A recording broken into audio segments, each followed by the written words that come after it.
तो बहुत कुछ दिए हैं यहाँ और बोले जी तो 1 घंटा टाइम लेने चाहिए रहते हैं और देना भी है कहियो नहीं आने पेटा फिर ले। जैसा कि मालूम है कि ये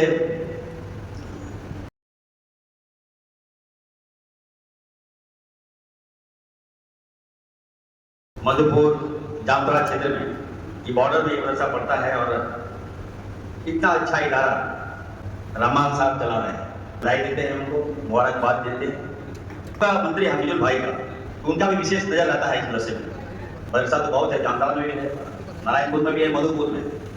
मैं अल्पसंख्यक कल्याण मंत्री हूँ। मदरसा बोर्ड का भी काम चल रहा है, हमें लगता है 2-4 महीना में वो हो जाएगा। लेकिन अफसोस है कि मदरसा बोर्ड का तश्कील या और जो भी मसाइल है वो शिक्षा विभाग से।